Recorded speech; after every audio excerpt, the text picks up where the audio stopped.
Hey everyone, John Jonas here, and I'm here with David James Ostiguy today. Hi. How you doing, David? Good. How about you? Doing great.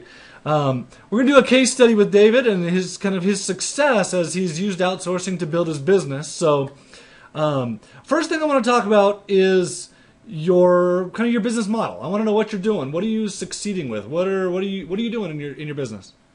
Well, right now I'm doing search engine optimization for clients. We don't just focus on getting them top 10 results for their website, but we also do SEO for their videos, for any articles. So that way we just own the top 10 of Google for our targeted keywords. Sweet. Okay. Let's see. You got how many people in the Philippines do you have working for you? Right now we have seven people in the Philippines. So, Sweet. Okay. and they all have different things that they do. So let's talk about those things. What do they do? Okay, well, for starters, when we get a new client, we start by we give them a consultation on what they need to do on page to get the best SEO. We kind of give them a brief overview of the stuff we do offline, offsite SEO. And once we get the client, then we give them, we ask them for what keywords that we feel or that they would feel would be great to target. And we give it to one guy on our outsource team, and they start doing keyword research. We'll go for about like 5 to 10 core keywords, and each core keyword is a specific keyword that's really hard to rank for. But we also just kind of run with that one core keyword. So if the keyword was make money online, we would have our outsourced person create about 50 other keywords from that core keyword. So it would be make money online while sleeping, or make money online while hanging out with friends and stuff like that. So we compile a bunch of keywords together. Then we hand it over to the client. They accept it, and then we just keep moving forward from there. Okay, sweet. So, all right. So you have one guy that'll do a bunch of keyword research. What do your other people do? Well, once they give us the okay, then we have some people that have software such as XRumor. We'll start building backlinks using XRumor. If they need some sort of help with their on-site SEO, we'll have an outsourced person go in and just make a few minor adjustments, like maybe adding some more keywords, improving their meta title, meta description. We have another person that also creates videos for our clients too, just using something as simple as Animoto. Because we're focusing on not just getting them good rankings for their keyword, but owning the complete top 10 of Google for that targeted keyword. So we'll create videos. We'll build backlinks with that. We use something called Scrapebox to help build backlinks. We have people on our team build backlinks to high page rank sites. And also we have somebody that will take various articles, spin them, and submit them using like Article Marketing Robot or Unique Article Wizard, things like that.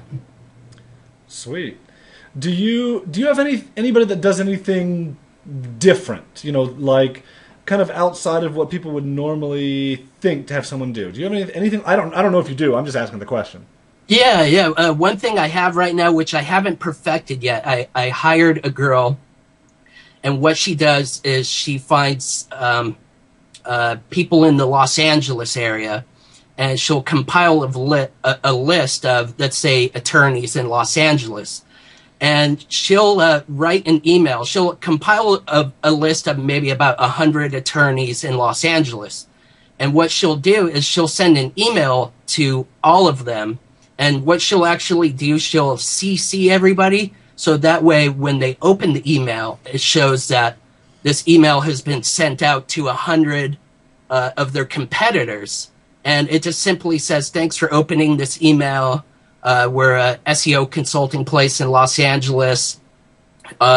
We have room for, one person, one attorney in Los Angeles, and we'll give you a free consultation, and then we just kind of go from there.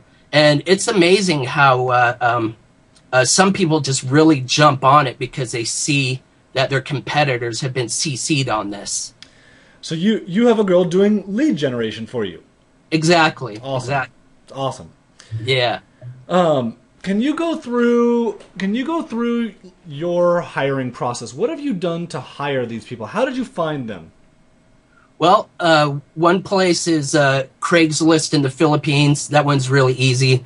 We'll put something on like Manila or Davao City. I'm really horrible at butchering the names of these places in the Philippines. But and we get a lot of responses. And when it comes to the interviewing process, we just look over their resume.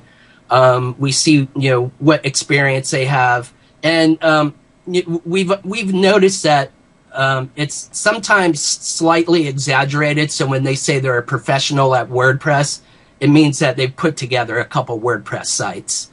So which that's fine. And then we just get in touch with them. And we do like what you mentioned. You give them a difficult task to start off with. And 50% of the time they'll either disappear, or the other 50% they'll come back with questions. And we always make sure, too, that, if you have any questions about anything, feel free to let us know, because it seems like they're kind of shy and they don't want to disappoint us or whatever if they get stuck on something. And we tell them, ask questions. That's how you learn this system, is asking a lot of questions. It's perfect. That's why I started doing the difficult first task, because half the people would just disappear, and it was like, how can I weed through these people?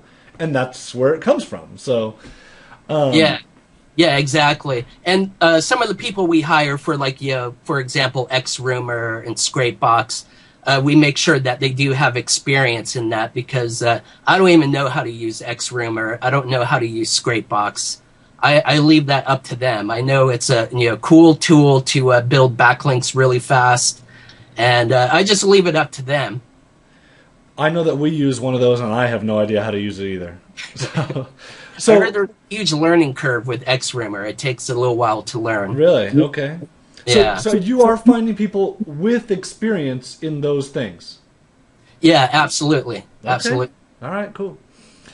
What have you done to train your people? What have you done to get them, to make them productive for you? Well, one thing we do... Oh, also another place I forgot to mention where we found an outsourced person. We found somebody on Fiverr one time. Okay. I was doing a really good job at search engine optimization, like simple tasks. And we actually hired him on. Although he's not in the Philippines, he's actually from Turkey. But he has 12 years of SEO experience.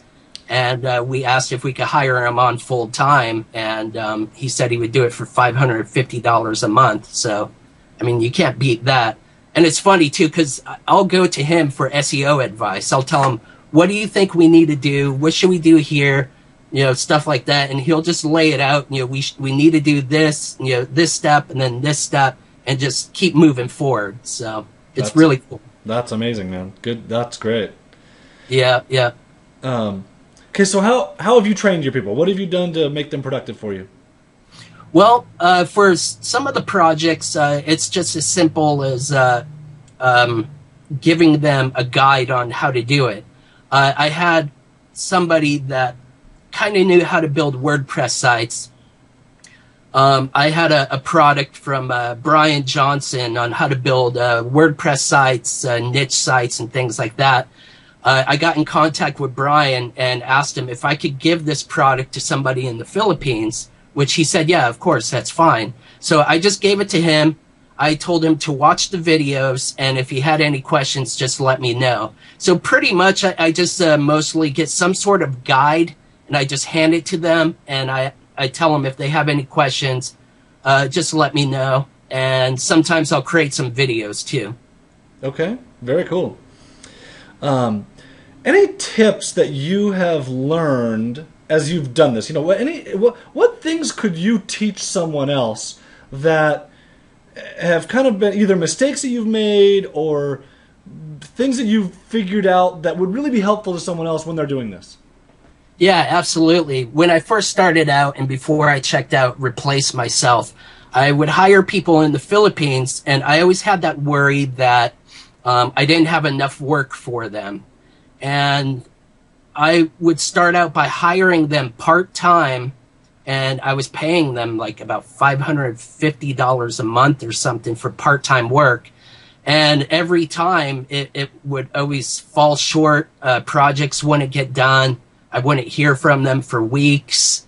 Stuff like that. But then once I found out that you could hire people in the Philippines for about $250, $300 a month, that really gave me an idea of, how many people I could get and what type of stuff I should expect from them. And I just have them check in every day. If I don't hear from them for a couple days, I contact them and ask why I haven't heard from them. Usually it's just a problem with their internet connection, or there's some sort of somebody stole the copper wire from their house or something. It's always something, but I mean, you need to expect that kind of stuff. But it's so funny because they'll tell me, okay, well, I'm going to go to an internet cafe and I'm going to help work, while that's being fixed. So they always make up for it. And hire people full time. Don't play around with part time, because I've found from personal experience, and like what you've always mentioned, when you hire somebody part time, then they're looking for another part time job on top of it. And so they're working on two different projects, and you'll eventually find that the work starts to lack. So just have them check in every day, hire them full time, and make sure that you have specific tasks for specific people.